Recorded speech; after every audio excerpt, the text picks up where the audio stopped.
क्या होगा अगर चाँद और पृथ्वी में टक्कर हो जाए? देखो तो ये होना वैसी ही बात है जैसे घी को पानी में घोल देना, ऐसा कभी नहीं हो सकता। लेकिन चलो अगर मान लेते हैं कि अगर टक्कर होने लग जाए, तो सबसे पहले क्या होगा?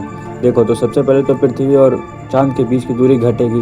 देखो तो 2-3 दिन जो होगा उसमें तो कोई ज़्यादा ख़ास प्रभाव पड़ेगा नहीं, बस समुद्र में ऊँची-ऊँची लहरेंगी क्योंकि ये चाँद के कारण ही होता है पृथ्वी पर। देखो पृथ्वी से चाँद की दूरी 3,84,400 किलोमीटर है।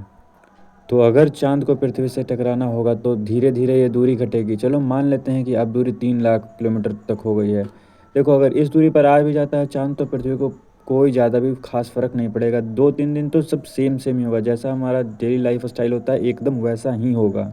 लेकिन अगर पृथ्वी और चाँद की दूरी 2 लाख किलोमीटर हो जाती है तो समझना समुद्र समुद्र में नहीं अब ज़मीन पर होगा। क्योंकि अब ये लहरें इतनी ज़्यादा तेज़ हो चुकी होंगी कि समुद्र के पास बसे शहरों को अपने में निगल लिया होगा। तो अब हमारा तीसरा से चौथा दिन भी ख़त्म हो चुका है और अब हमारे से चाँद सिर्फ़ और सिर्फ़ 1.5 लाख किलोमीटर की दूरी पर होगा और इस समय जो होगा वो बहुत ही ज़्यादा दर्दनाक होगा। क्योंकि इस समय सारे समुद्री पानी में डूब चुके होंगे और जो हमारे आस-पास की चीज़ें होंगे वो बहुत ज़्यादा हल्की हमें महसूस होगी। इवन हमारा वेट भी बहुत ज़्यादा हल्का हमें महसूस होगा।